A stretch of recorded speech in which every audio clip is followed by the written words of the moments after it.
안녕하세요. 서울 외곽 한평 남짓한 작은 식당을 지키며 살아가고 있는 김정숙이라고 합니다.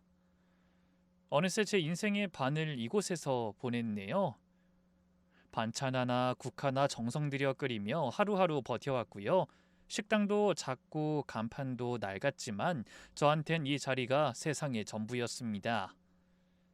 이 식당은 제가 남편과 함께 만들고 남편 없이 홀로 지켜낸 공간이에요. 그 사람은 몇 해 전 암으로 세상을 먼저 떠났습니다. 그래도 저는 무너지지 않았어요. 왜냐면 제 옆에 그 사람과 제가 함께 지켜낸 보물이 하나 남아 있었거든요. 제 아들이요. 아들은 어릴 적부터 요리에 관심이 많았어요. 일식 셰프가 되겠다고 일본으로 건너가 맨손으로 바닥 닦는 일부터 시작해서 도제 생활까지 해가며 꿋꿋이 버텼죠. 돈이 없으니 저도 제대로 뒷바라지를 못했지만 한 번도 불평하지 않았던 아이입니다. 그런 아이가요, 드디어 사랑하는 사람을 만나 결혼하겠다고 하더군요. 처음엔 기뻤습니다. 그런데 상대가 자기 일하던 일식집 사장님의 딸이라고 했을 땐 솔직히 말해 좀 걱정이 되더라고요. 셰프가 아르바이트생에게 딸을 선뜻 내어줄까? 혹시나 아이가 상처받는 건 아닐까? 하지만 아들은 자기가 그 집 가게를 물려받을 수도 있다고 앞으로 자신이 얼마나 성장할 수 있을지를 호언장담했어요.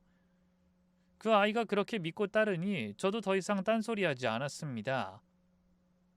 꿈과 미래 앞에서 제가 뭘 더 보태겠나 싶었죠. 그냥 잘 됐으면 좋겠다.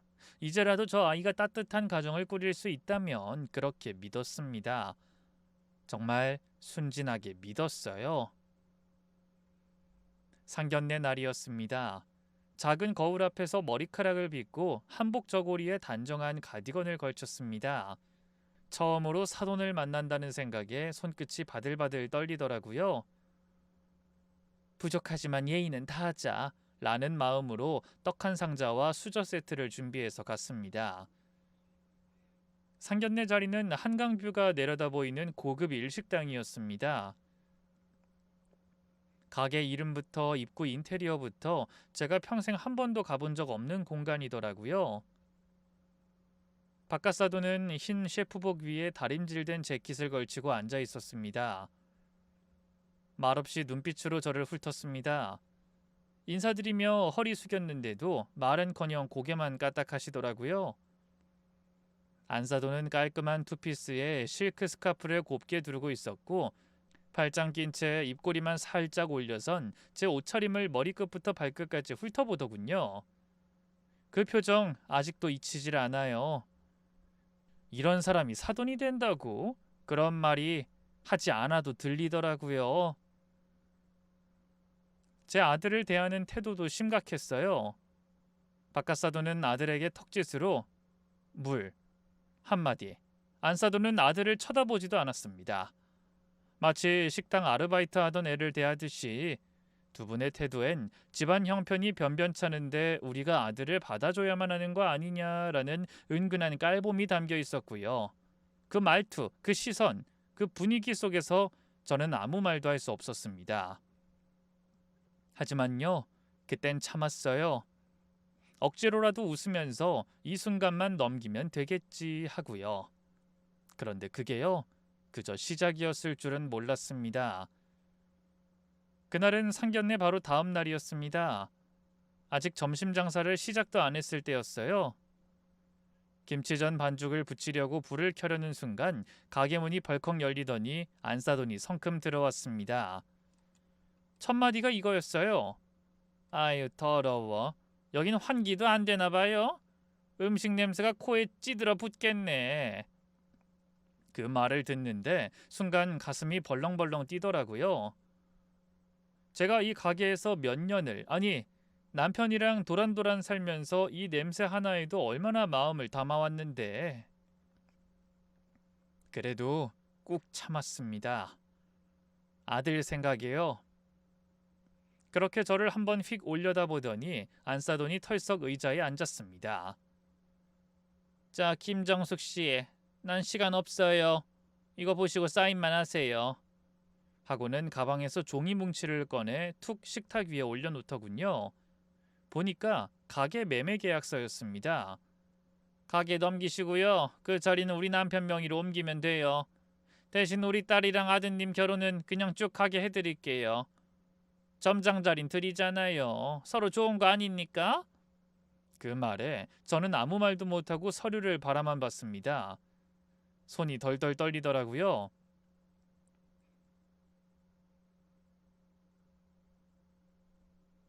이 가게는요, 단지 밥 팔아 생기 있는 장소가 아니에요. 남편이랑 같이 수저통을 짜맞추고 바닥 기름때 하나하나 문지르며 젊은 날을 살아낸 공간이거든요. 그런데 그걸 이렇게 툭 던지듯 계약서 하나로 넘기라니 제가 어렵게 입을 열었어요. 여긴 제 남편하고 저랑 같이 살던 곳입니다. 추억이 담겨 있어서 저는 아직... 그런데요. 제 말이 끝나기도 전에 안사돈은 한껏 비웃으며 말했습니다. 아이고 참, 꼴에 감성은 많으시네. 그니까 그렇게 살림을 못 벗어나는 거예요. 아니, 아드님 뭐 그렇게 대단한가요? 우리 딸이 훨씬 아까워요. 뭐 하나 변변한 것도 없는 집에서 그깟 성실함이 전부인이랑 결혼하겠다니. 내가 말렸으면 진짜 그만뒀어야 했죠. 그 말을 듣는 순간 저는 진짜 더는 못 참겠더라고요. 손님들께 정중히 양해를 구하고 가게 문을 철컥 잠갔습니다. 그리고는 안사돈을 향해 제 손이 정확히 그 사람의 뺨을 내리쳤습니다. 다시는 내 가게 함부로 들어오지 마세요. 한바탕 육탄전이 벌어졌습니다. 안사돈도 가만히 있지 않더군요. 손을 휘두르고 소리를 지르고 앞치마가 벗겨질 정도로 서로 잡아당기고 고함을 치는 사달이 났습니다. 그날 밤 저는 홀 한가운데 앉아서 텅 빈 가게를 바라보다 혼잣말을 했습니다. 서로 밑바닥 다 봤는데 이 결혼 물 건너갔구나. 가슴이 시리도록 속상했지만 어쩌겠습니까? 전 그렇게 앉아 한참을 멍하니 있었어요. 얼마 후였을까요? 집에 돌아오니 아들이 말없이 현관문을 열고 들어왔습니다. 저를 빤히 바라보다가 입술을 꾹 다물고는 이렇게 말하더군요. 엄마, 나 땡땡이랑 헤어졌어.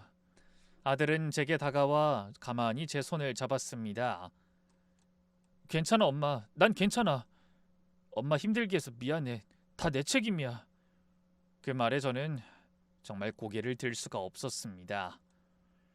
자기 속도 말이 아닐 텐데 오히려 저를 토닥여주는 그 착한 아들 앞에서 죄송하고 미안하고 고마워서 그냥 엉엉 울고 말았어요. 그날 이후로 집안은 말 그대로 쥐죽은 듯 조용했습니다. 아들도 저도 서로 얼굴만 보고 말없이 밥을 먹고는 방으로 들어가 버리기 일쑤였어요.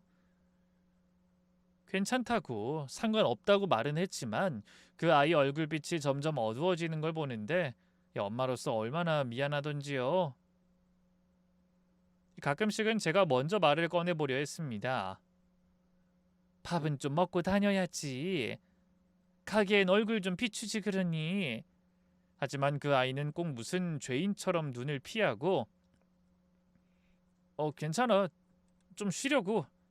그렇게 말하곤 다시 문을 닫아버리더라고요. 그렇게 시간이 흘러 어느 날 밤이었습니다. 식당 일을 마치고 집에 돌아오는데 현관 앞에 누가 웅크리고 앉아 있는 거예요. 가까이 가보니 아들이었습니다. 옷은 흠뻑 젖었고 손에는 소주병 하나가 덜렁 들려 있더군요. 얘, 너 여기서 왜 이러고 있어? 추운데 얼어 죽겠어. 제가 얼른 부축하려고 팔을 잡았는데 아이가 중심을 못 잡고 털썩 안겨버리더라고요. 엄마, 나 괜찮아. 나 진짜 괜찮아. 엉엉 울더라고요. 숨이 넘어가게. 그 착한 아들이 아기처럼 제 품에 안겨서 흐느껴 울기 시작하는데 그 순간 제 마음이 와르르 무너졌습니다. 그 애는요, 어릴 적부터 그런 아이였어요. 자기 아버지 없이 자란 게 혹시라도 제 탓이 될까봐 한 번도 힘들다는 말 안 하고 꼭 참고 컸던 아이. 어릴 땐 운동화 하나 사달라는 말도 못해서 발톱이 빠질 때까지 그 작은 신발 신으면서도 웃던 애였어요. 그런 아이가 제품에서 괜찮다면서 엉엉 울 때 저는 그냥 그 자리에 주저앉고 싶었습니다. 그렇게 토닥이면서 애를 방으로 데려가는데 그때였습니다. 옷이 조금 들쳐졌는데요. 등 한가운데 시퍼렇게 멍든 자국이 눈에 띄었어요. 처음엔 잘못 본 줄 알았습니다. 그런데 등을 돌리니 양옆 옆구리며 팔뚝이며 온몸에 피멍이 퍼져 있더라고요. 정말 말이 안 나왔습니다. 그 순간 심장이 쿵 하고 떨어져 내렸어요. 숨이 턱 막히고 눈앞이 핑 돌았죠. 저는 그 아이를 꽉 붙잡고 소리를 질렀습니다. 누가 그랬니? 누가 널 이렇게 만든 거야? 말 좀 해봐. 그랬더니 울음을 꾹 참던 아이가 그제야 고개를 떨구더라고요. 입술을 덜덜 떨면서 한 글자씩 겨우 꺼냈어요. 엄마 미안해. 사실 맞았어. 나 박가사돈한테 그 사람한테 주방에서 칼 갈다가 잠깐 손 풀고 있었는데 그걸 보더니 갑자기 소리를 지르면서 넌 자격이 없어. 뭐 감히 내 딸 옆에 설 자격이 어딨어. 내 주방 더럽히지 마 그러면서 던지고 칼 도마 들고 그걸로 책상 치고 내 멱살 잡고 벽으로 밀치고 그날 옆에 사람도 있었는데 아무도 말 안 했어. 그냥 다들 외면했어. 그 말을 듣는데 제 온몸에 소름이 쫙 끼쳤습니다. 그럼 그런 일을 겪고도 너 왜 아무 말도 안 했어? 아들은 그냥 울기만 했습니다. 다 자란 장정인 줄 알았던 아들이 엉엉 우는데 가슴이 갈기갈기 찢어지더라고요. 그날 이후 도무지 일이 손에 잡히질 않았습니다. 가게는 열어두었지만 음식 간도 안 맞고 뭘 해도 허전하더라고요. 가게에 들어온 손님이 된장찌개 오늘은 좀 짜네요 하는 소리에 아 그러세요 죄송해요 하고 웃고는 뒤돌아서 주방에서 눈물 흘린 게 한두 번이 아닙니다. 그렇게 맥없이 시간을 흘려보내던 어느 날이었죠. 가게 앞 화분에 물을 주고 있는데 맞은편 과일 가게 아주머니가 봉다리 하나 들고 쪼르르 건너오셨어요. 아유 김 사장님 이거 귤 조금 나왔어요. 시식용이에요. 가져가요. 하면서 귤을 건네주셨죠. 제가 고맙다고 꾸벅 인사하고 다시 들어가려는데 그 아주머니가 말끝을 흐리며 슬쩍 이런 말을 하시더라고요. 근데 있죠. 혹시 저 김 사장님 가게 팔 생각 있으세요? 예? 제가 깜짝 놀라 물었어요. 그랬더니 아주머니가 주변을 살피며 살짝 다가와 속삭이듯 말씀하셨습니다. 아 저기 그날 그 잘난 척하는 여자 있잖아요. 그 안싸돈. 며칠 전에 우리 가게 와서 슬쩍 떠보더라고. 김정숙 씨 식당 자리 혹시 재개발 이야기 들은 거 없냐고. 그 말을 듣는 순간 머릿속이 딱 하고 울렸습니다. 재개발이요? 그 골목 따라 쭉 이쪽으로 도로 확장 들어간다던 소문이 있어요? 나도 뉴스 보고 알았지. 아직 공지는 안 떴는데 그 일식집 사장 말이야. 정숙 씨 사돈 될 뻔한 여자. 그 여자 벌써 발품 팔더라. 가슴이 쿵 내려앉았습니다. 그래서 그랬구나. 그래서 그렇게 갑작스럽게 가게를 넘기라고 했던 거구나. 그래서 점장 자리 준다는 말로 우리 아들 깨어내고 그래서 상견례 하자마자 들이닥쳐 계약서부터 내밀었구나. 그 사람들한테 이 가게는 아들의 꿈도 제 인생도 아니었던 거예요. 그저 입지 좋은 땅이었고 싼 값에 넘기면 돈 되는 물건이었던 거죠. 그날 밤 저는 아들 몰래 안방에 불을 끄고 앉아 있었습니다. 남편 사진을 꺼내다 책상 구석에 있던 우리 가족 사진첩이 눈에 들어왔어요. 그 안에는 남편이랑 가게 앞에서 웃고 있는 사진도 있었고 주방에서 아들이 첫 김밥 말았던 날 찍은 사진도 있었고요. 그 사진들을 하나하나 넘기면서 저는 다짐했습니다. 이대로 이 일을 덮을 순 없겠다고요. 그동안은 아들만 다치지 않으면 된다고 생각했고 그 사람들하고 괜히 맞붙었다가 일이 더 커질까봐 그냥 묻고 덮고 그렇게 넘어가려 했습니다.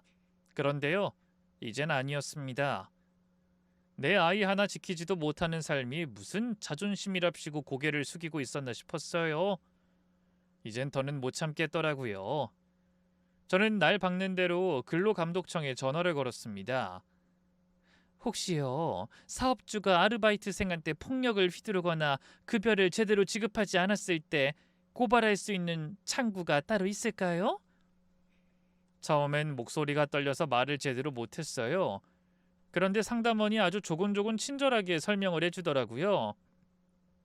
일단 근무 기간과 내용, 그리고 임금 정산 내역 등을 파악하시고요. 신체적 폭력은 명백한 형사 사안입니다. 폭행 피해 진술과 병원 진단서가 있으면 노동청과 경찰 모두 동시 대응 가능하세요. 그 말을 듣는 순간 할 수 있겠다는 생각이 처음으로 들었습니다. 저는 바로 방으로 가서 아직 자고 있던 아들에게 조용히 물었습니다. 너 혹시 급여 명세서나 통장 내역 같은 거 정리해둔 거 있어? 아들은 자다 깬 목소리로 왜? 하고 묻더니 제가 한참을 아무 말 없이 그 아이 눈을 바라보니까요. 결국엔 조용히 말했습니다. 있어. 다 모아뒀어. 왜 무슨 일인데? 엄마가 다 할 거야. 넌 그냥 그동안 꾹 참고 견뎌온 거 그걸로 됐어. 그날 저녁 저는 오래된 수첩을 꺼내 그동안 있었던 모든 일들을 날짜별로 하나하나 써내려갔습니다.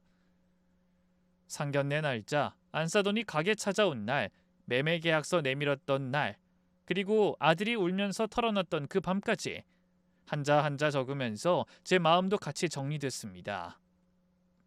내가 지금 뭘 해야 하는지, 누굴 향해 싸워야 하는지 이젠 확실하게 알겠더라고요. 그 사람들, 내 아들 상처 준 것도 모자라 우리 삶을 지우려 한 그 죗값, 그걸 어떻게든 세상에 알려야겠다고. 먼저 아들이 다녔던 그 일식당을 찾았습니다. 간판 아래에 늘 봤던 그대로 정통 일식 땡땡땡이라고 큼지막한 글씨가 걸려 있었고 가게 앞에 서 있던 직원 하나가 제 얼굴을 보고 눈을 피하더군요. 저는 그 직원에게 다가가 조용히 말을 걸었습니다. 저 혹시 거기서 아르바이트 하던 이승민 군 기억하시죠? 그 친구가 말없이 고개를 끄덕이더라고요. 그 아이 여기서 일할 때 무슨 일이 있었는지 알고는 있죠? 직원은 또 말이 없었습니다.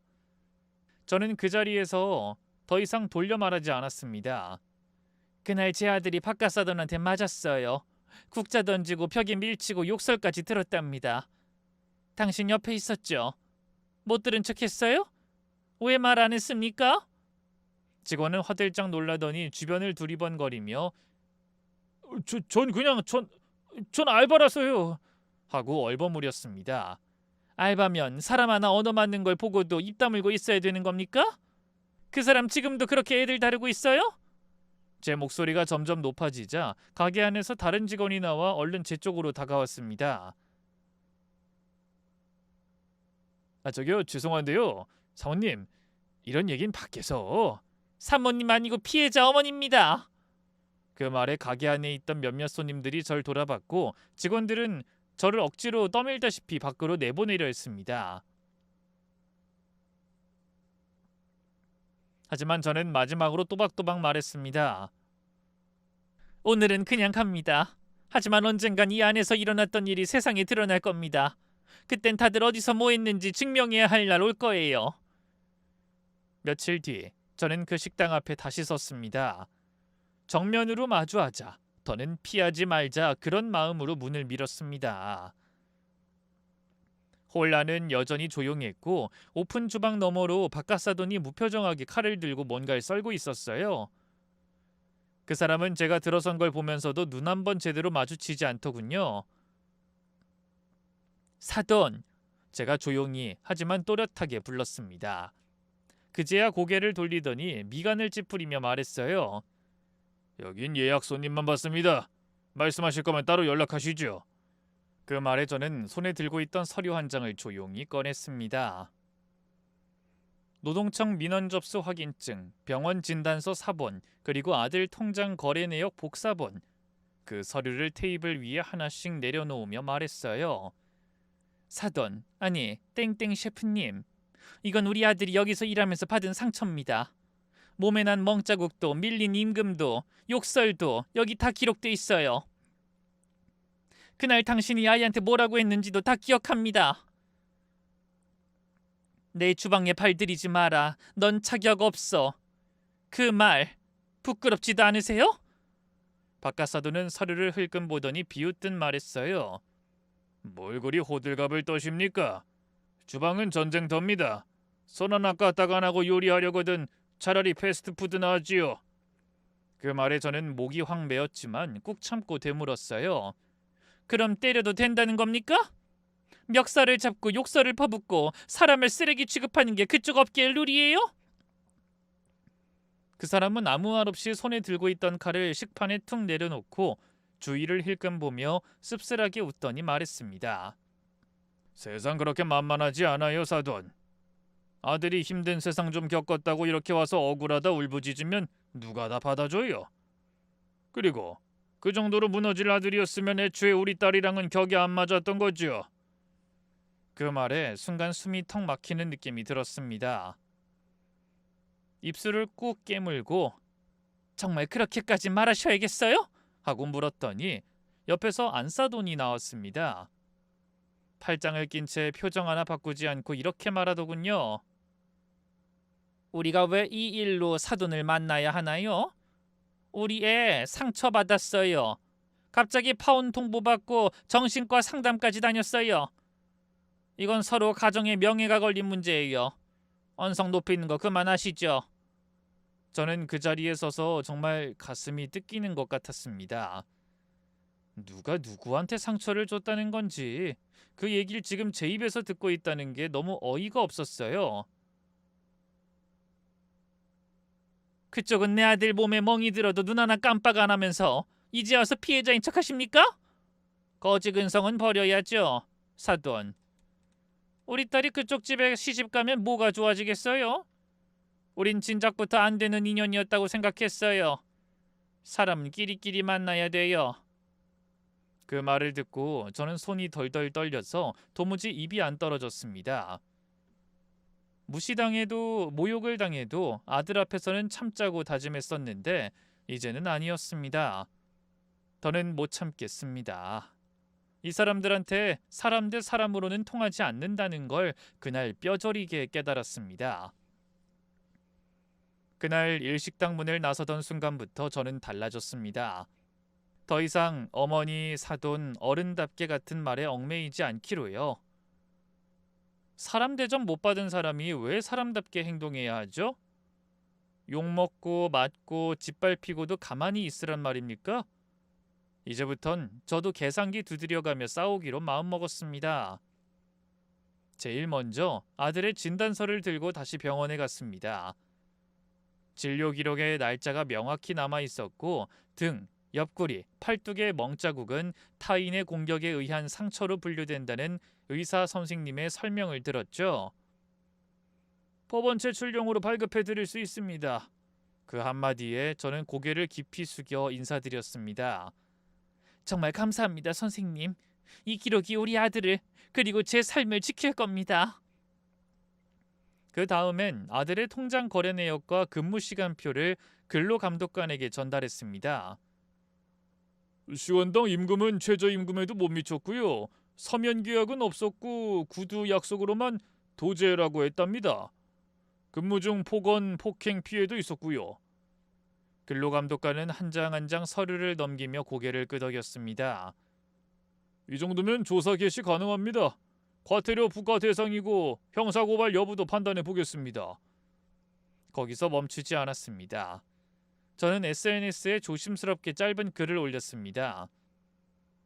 누군가의 꿈을 밟은 사람들, 점장 자리 준다는 말로 아이의 인생과 내 식당을 사려 했던 사람들, 그들은 아직도 멀쩡히 주방에 서 있습니다. 해시태그는 이렇게 달았어요. 샵 일식당 갑제, 샵 점장 미끼, 샵 노동 착취, 샵 몸에 남은 흔적들, 그리고 캡처한 진단서와 급여 누락 내역 일부를 블러 처리해서 올렸습니다. 처음엔 별 반응 없었어요.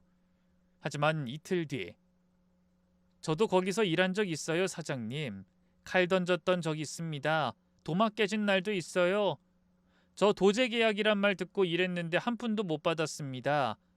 댓글이 붙기 시작했어요. DM으로도 비슷한 제보들이 쏟아졌습니다. 그날 밤, 저는 제 가게 한켠에 있던 낡은 철제 서랍을 꺼냈습니다. 거기엔 남편이 살아있을 때 써둔 오래된 명함첩이 있었거든요. 한 장 한 장 넘기다가 그 안에서 이 사람이라면 싶은 이름을 찾았습니다. 최기훈 변호사. 남편이 투병 중일 때 무료로 법률 상담을 도와주셨던 분. 그리고 제게 늘 정의는 아주 느리지만 결국 도착합니다 라고 말해주셨던 분. 저는 다음날 변호사 사무실로 찾아갔습니다. 문을 열자마자 낯익은 얼굴이 고개를 들더군요. 김정숙 씨, 오랜만입니다. 선생님, 부탁 좀 드려도 될까요? 제 목소리는 떨리고 있었지만 눈빛만큼은 흔들리지 않았습니다. 그 사람들 이젠 진짜 책임지게 하고 싶습니다. 며칠 뒤였습니다. 제가 노동청에 민원을 넣고 SNS에 글이 퍼지기 시작하자 제 핸드폰으로 낯선 번호가 하나 걸려왔습니다. 받아보니 다짜고짜 그 목소리더군요. 안사돈이었습니다. 어머님, SNS에 그 글 혹시 어머님이 올리셨어요? 저는 말없이 기다렸습니다. 그랬더니 말꼬리를 살짝 낮추며 이러더군요. 그런 거 너무 감정적으로 하시면 서로 민망해지잖아요. 이제 와서 뭐 어쩌시겠다는 건지 모르겠지만 지금 이러는 건 결국 아드님만 손해 아닌가요? 전 그 말에 잠시 말을 잃었습니다. 그러다 조용히 대답했죠. 우리 아들은요, 지금도 멍이 안 빠졌습니다. 정강이에 피멍 자국 남은 거 아직도 아물지 않았어요. 그러자 안사도는 헛웃음을 흘리며 이러더군요. 아우 참, 어머님, 세상 모든 일이 그렇게 감정대로 움직이면요, 뉴스에 나올 사람들 수천 명이에요. 근데 그 사람들 중에 끝까지 가는 사람 몇이나 될 것 같으세요? 그 말에 제 등골이 서늘해졌습니다. 아, 이 사람들 진심으로 아무 잘못도 없다고 믿고 있구나. 아니, 믿는 척이라도 하면서 계속해서 나만 참으면 끝난다 라는 걸 노리고 있는 거겠죠. 그날 오후 또다시 사건이 벌어졌습니다. 이번엔 가게에 낯선 여자가 찾아왔어요. 땡땡일식 땡땡땡 셰프님 측에서 연락받고 왔습니다. 중재가 가능할까 해서요. 어머님께서 너무 강경하게 나오시니까. 전 그 말에 냅다 가게 문을 쾅 닫고 말했어요. 강경하게요? 제 아들이 병원 신세진 건 강경한 게 아니라 폭력이에요. 일방적으로 사람을 함부로 다뤄놓고 이제 와서 중재랍시고 사과 한마디 없이 면피부터 합니까? 그 여자 아무 말도 못하고 문 앞에서 머쓱하게 서 있다 돌아갔습니다. 하지만 그것도 잠시. 그날 저녁 동네에선 수군거림이 슬슬 번지기 시작했어요. 아유, 김 사장님이 요즘 좀 예민하신가 봐. 아유, 그 집 아들이 예비 사돈이랑 잘 안 된 게 성격 탓이라는 얘기도 있던데. 가게 팔라고 했던 것도 원래는 정중히 권유만 한 거라면서? 제가 믿고 지냈던 몇몇 단골 손님들마저 다음 주 예약을 조용히 취소하기 시작했고요. 단골이던 맞은편 세탁소 사장님은 절 보고 그냥 지나쳤습니다. 말없이 모르는 척. 이야기를 꺼낸 건 나였는데 왜 나 혼자만 이렇게 미움받고 오해받고 외로워지는 걸까? 그 밤 저는 다시 한번 깊이 깨달았습니다. 이 사람들은 절대 쉽게 무너지지 않겠구나. 심지어 자신들이 지닌 위치와 평판을 이용해서 사연자 하나쯤 충분히 묻어버릴 수 있다고 믿고 있겠구나. 하지만 그럴수록 저는 더 확신이 들었습니다. 이 싸움 끝까지 간다. 그리고 반드시 이긴다. 그 다음 날부터 저는 아무 일도 없었던 사람처럼 가게 문을 열었습니다. 된장국을 끓이고 어묵탕을 데우고 반찬을 정갈하게 담았습니다. 그저 매일 하던 일을 했어요.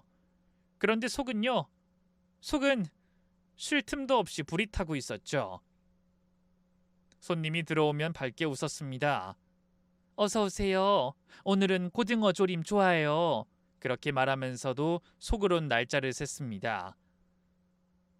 근로감독관 현장 조사 일정, 변호사와의 다음 미팅, 증거자료 추가 확보 마감일, 새벽마다 물 끓이듯 마음을 다졌습니다. 한 번은 안 싸더니 또 가게 앞을 지나갔습니다. 차림새는 여전했고 스카프며 귀걸이까지 한치의 흐트러짐도 없더군요. 저랑 눈이 마주쳤는데 입꼬리를 싹 올리며 이러더라고요. 어머님, 아직도 그 가게 지키고 계세요? 정말 정이 많으시네요. 우리 쪽 변호사님이 그러시던데요. 민사든 형사든 소송 오래 가면 결국 지는 쪽만 힘들다네요. 이런 건 그냥 있는 게 속 편한 거라면서. 저는 아무 말 안 했습니다. 그저 꾸벅 인사하고 식당 안으로 들어와서 앞치마를 한 번 더 묶었습니다. 허리에 힘을 꽉 주고 조리대 위 칼을 다시 닦았습니다. 말 잘하더라. 지는 쪽이 힘들다고. 근데 난 질 생각 없거든. 그날 밤 변호사님에게 보낼 진술서 초안을 새벽 2시까지 써내려갔습니다. 맞춤법도 몇 번씩 다시 확인하고 문장 하나하나 읽어가며 정리했죠. 그 안에는 제가 겪은 모든 모욕, 아들이 당한 폭력, 가게를 뺏기려던 시도, 사람들 앞에서 무너졌던 순간들까지 전부 담았습니다. 그리고 맨 마지막 문장에 이렇게 썼습니다. 제가 견디고 있는 이유는 단 하나입니다. 끝까지 가서 끝장을 볼 겁니다. 누가 봐도 아무 일 없는 날들, 그저 평범하게 영업하는 가게, 반찬을 덜고 국을 끓이고 계란을 굽는 중년의 여인. 하지만 그 안에서는 아주 조용한 전쟁이 진행 중이었습니다. 그날은 유난히 바람이 거세게 불던 오후였습니다. 가게 셔터를 반쯤 내리고 정리하려던 찰나 낯익은 목소리가 밖에서 들렸어요. 김 사장님? 계시죠? 고개를 돌리자 문 앞에 오래전 얼굴이 서 있었습니다. 권정미 씨, 남편 살아있을 적 구청 문화복지과에서 일하며 우리 동네 반찬 봉사도 돕고 가게에도 자주 들렀던 그분이었습니다. 정미 씨? 오랜만이에요. 저 기억하시죠? 그럼요. 어머, 여긴 어쩐 일이세요? 그분은 조심스럽게 봉투 하나를 내밀었습니다. 이거 혹시 필요하실까 봐요. 여러분이 안에 든 건 구청 측에서 제출했던 도로확장 사전검토 문서사본, 그리고 주변 토지거래 내역, 가게 인근 필지에 예상 감정가 적립표까지 들어있었습니다. 제가 지금은 시청 쪽 근무인데요. 그 안 싸던 분 얼마 전에 시청 건축개발과 팀장 소개받으셨더라고요. 그래서 혹시나 싶어 찾아봤어요. 이 자료 공개 문서긴 하지만 김 사장님이 직접 받기엔 쉽지 않잖아요. 순간 저는 손에 들고 있던 서류를 꼭 쥐었습니다. 정미 씨, 이거 제가 꼭 써먹겠습니다. 네, 그리고 저도요. 사장님 같은 분이 더 이상 피해자로 남지 않으셨으면 좋겠어요. 그날 밤 저는 이 자료들을 변호사에게 전달했습니다. 최기훈 변호사님은 고개를 끄덕이며 말했어요. 이 정도면 충분히 정황 입증 가능합니다. 가게를 노린 의도가 명확하다는 걸 이 서류들이 말해주고 있네요. 그리곤 A4 한 장을 제게 건넸습니다. 이건 손해배상 청구 관련 문서입니다. 단순한 모욕이 아니라 명백한 경제적 손실 시도로 접근할 수 있어요. 전 그날부터 본격적으로 정리를 시작했습니다. 가게 장부를 다시 써내려가고 손님들 예약 내역, 취소건, SNS 반응 변화까지 날짜별로 정리했습니다. 갑질 논란 이후 실질적인 피해가 있었다라는 증거를 쌓기 위해서였습니다. 그리고 복수의 마지막 조건을 채우기 위해 SNS에 조용히 한 장의 이미지와 글을 올렸습니다. 불타는 주방 사진 한 장, 그리고 한 줄. 이제 우리가 책임을 물을 차례입니다. 그 글은 곧 커뮤니티에도 퍼졌고 김정숙 사장님의 식당, 갑질 셰프 사건의 진짜 이야기에 점장 미끼로 식당을 노린 사람들이라는 제목들이 붙기 시작했죠. 다음 주 법원에 제출될 서류는 이미 다 정리됐고 노동청 조사 일정도 확정됐습니다. 그리고 제가 가장 믿는 증인, 제 아들, 그 아이가 마침내 입을 열기로 했습니다. 엄마, 나 이제 괜찮아. 이제 나도 말할 수 있을 것 같아. 그 아이의 눈빛은 단단했습니다. 이제 정말 끝장날 시간이 다가오고 있었죠. 드디어 그날이 왔습니다. 아침 일찍부터 가게는 평소처럼 열려 있었고 주방에서는 멸치국물 냄새가 은은히 퍼지고 있었지만 제 마음은 단단히 무장을 마친 병사 같았습니다. 9시 정각 노동청 조사관 2명이 바깥사돈이 운영하는 일식당 앞에 도착했습니다. 저는 반대편 골목에 서서 검은 바람막이에 서류 가방을 든 조사관들이 식당 안으로 들어서는 순간을 보고 있었습니다. 그 식당 직원 하나가 허둥지둥 뛰어나오는 게 보였고 이내 안사돈의 모습도 보였죠. 손에 휴대폰을 들고 뭔가를 다급히 말하는 듯한 모습이었는데 입꼬린 잔뜩 일그러져 있더군요. 조사관들은 주방 안까지 들어가 근무자 명단, 급여 정산 내역, 출퇴근 기록 등을 확인했고 그날 저녁 뉴스에는 짧은 자막 하나가 떠올랐습니다. 땡땡 일식, 근로감독관 현장 조사받아 체불 임금 등 위반 정황 포착.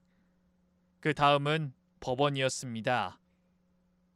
손해배상 청구 소송 접수가 완료되었고 첫 서류 송달이 바깥사돈 자택으로 전달된 날 저는 다시 가게 앞 평상에 앉아 조용히 반찬을 정리하고 있었죠. 점심 장사를 마치고 난 뒤 한 통의 전화를 받았습니다. 김정숙 씨, 기사 보셨죠?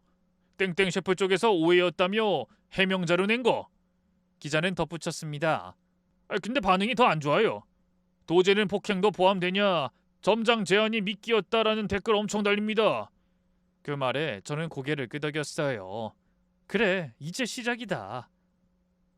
그리고 마침내 SNS에 공개했던 글에 대한 진실이 언론으로 확정됐습니다. 지역 커뮤니티엔 이런 글이 올라왔어요.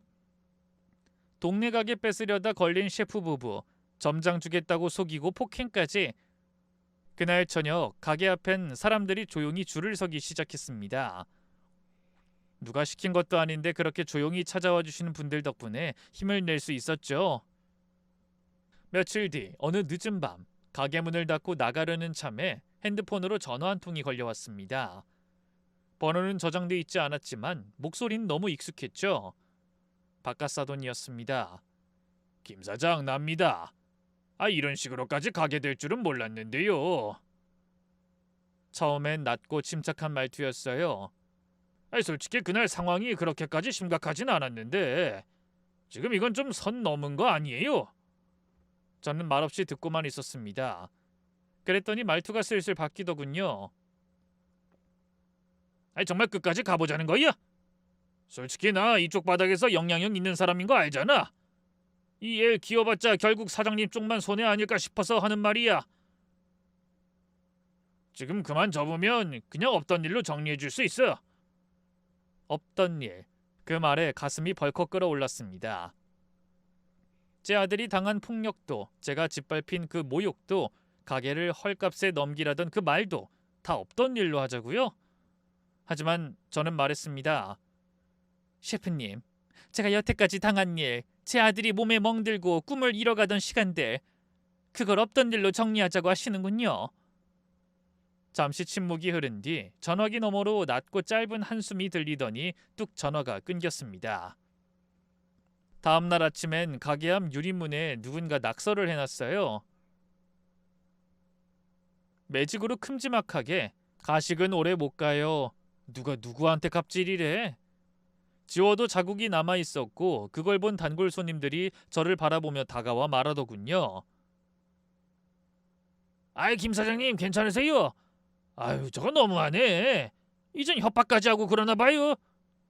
저는 웃으며 말했어요. 네, 괜찮아요. 원래 싸움은 상대가 초조해질수록 더 못되게 굴게 돼 있어요. 그러다 결국 실수하거든요. 그날 오후 안사돈이 찾아왔습니다. 평소처럼 명품백을 들고 구두 소리를 또각또각 울리며 가게 안으로 들어왔습니다. 어머님, 이게 뭐 하자는 거예요? 첫 마디부터 목소리가 딱딱하더군요. 지금 SNS면 뉴스면 시끄러운데 이게 다 어머님 때문이잖아요. 솔직히 우리가 뭘 그렇게 잘못했다고 이 난리를 치세요? 저는 아무 말 없이 국을 휘 저었습니다. 안사돈은 절 비웃으며 손가락으로 카운터를 툭툭 치더군요. 이거 다 해봐야 결국 망하는 건 어머님 쪽일 거예요. 그 가게 이 일 끝나면 누가 다시 찾을 것 같으세요? 저는 가만히 웃으며 말했습니다. 그건요, 손님들이 판단하겠죠. 그 말에 안사돈은 아무 말 없이 돌아섰고 뒷모습엔 여유가 아니라 조급함이 엉겨붙어 있었습니다. 그리고 저는 그 뒷모습을 보며 확신했어요. 이 싸움 내가 이기고 있구나. 법원의 첫 신문 기일이 잡힌 날이었습니다.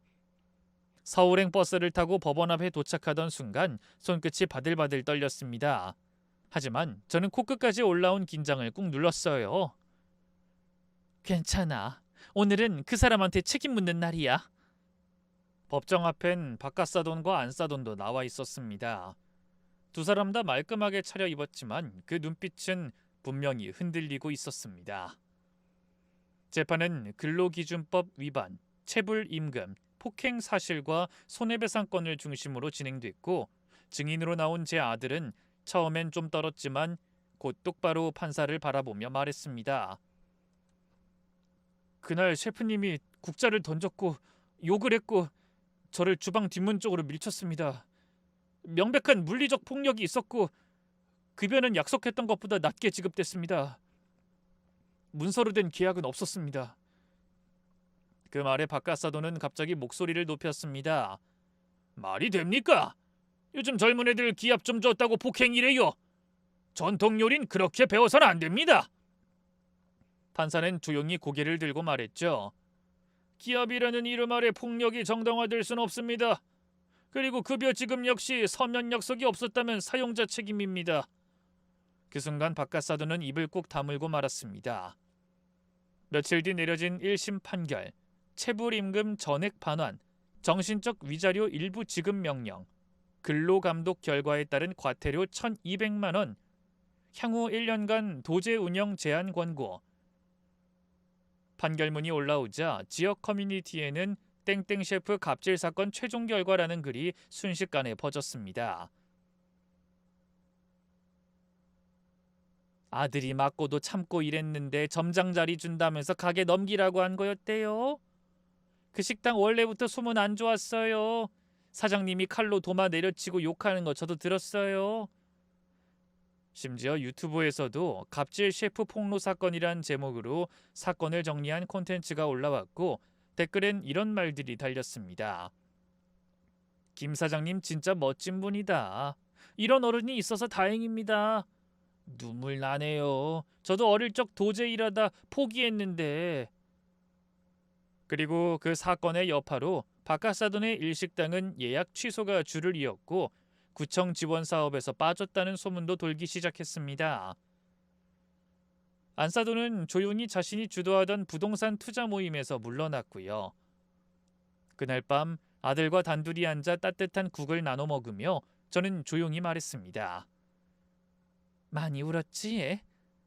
엄마도 많이 참으셨죠? 그리고는 말없이 손을 맞잡았습니다.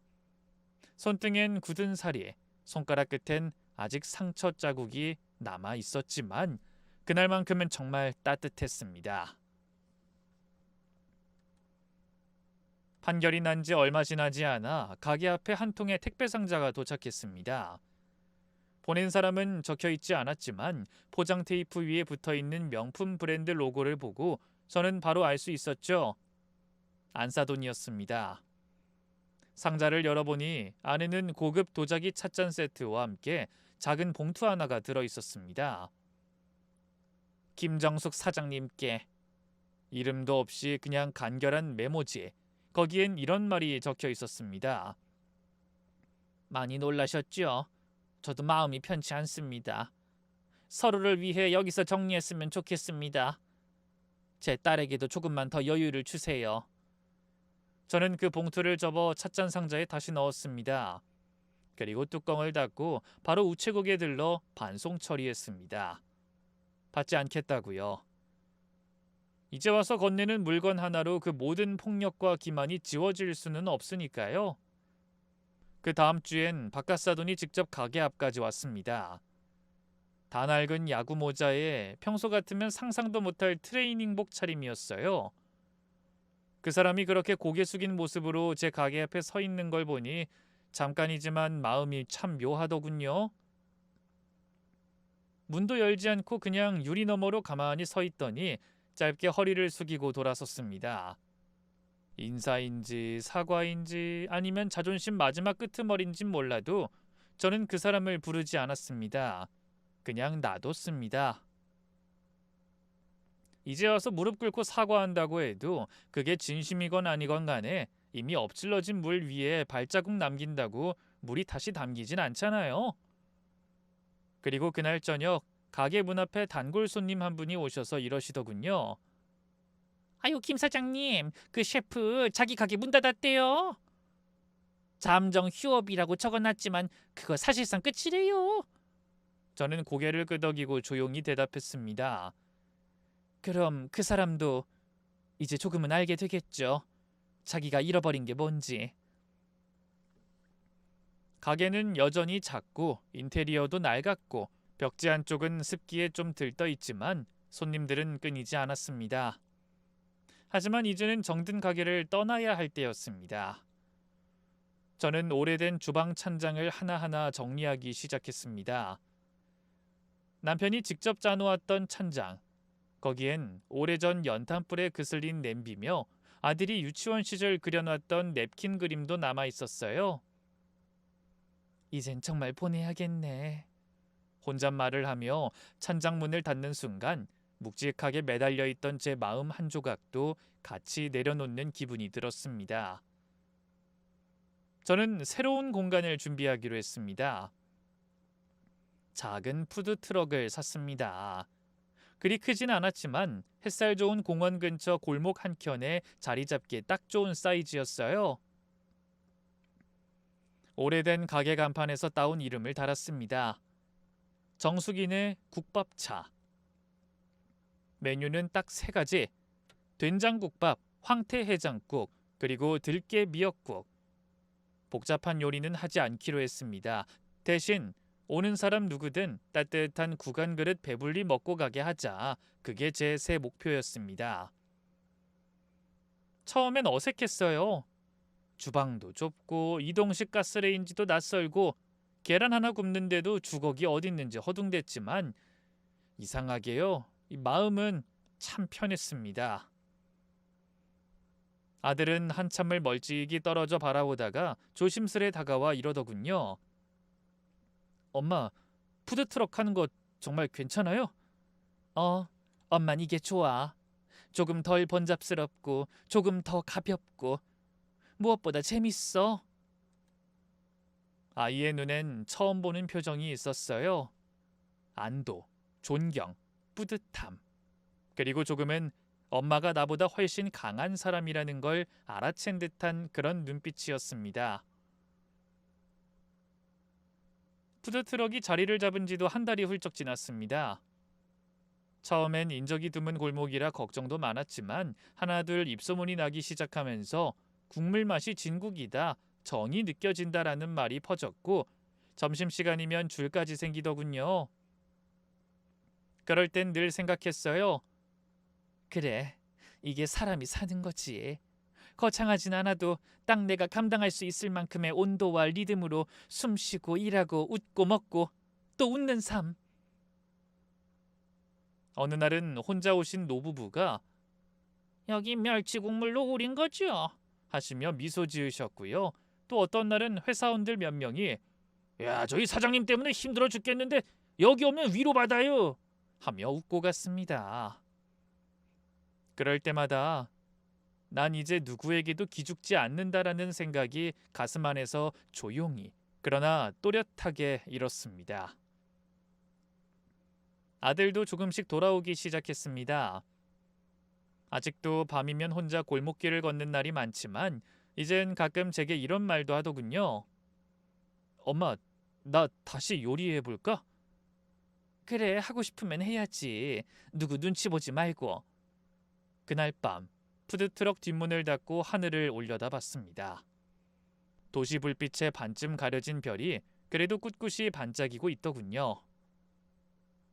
내가 지금 잘 가고 있는 건 맞지? 혼잣말을 하고 나니 마치 누군가 그럼요, 잘하고 있어요 하고 대답해주는 것 같았습니다. 이제 나는 나답게 살 수 있게 됐어요. 누군가에게 밟히지도 않고 누구 때문에 울지도 않고 내가 내 삶을 만들어가는 사람. 그리고 그 사실 하나로도 충분히 자랑스럽습니다. 여기까지가 제 이야기입니다. 긴 이야기 들어주셔서 정말 고맙습니다. 돌이켜보면 처음엔 그냥 참으면 될 줄 알았습니다. 아들이 아프다는 걸 알아도 내 자존심이 밟히는 걸 느끼면서도 이 결혼이라는 게 그 아이 인생이 중요하겠거니 하고 그저 한 발 물러서면 다 해결될 줄 알았어요.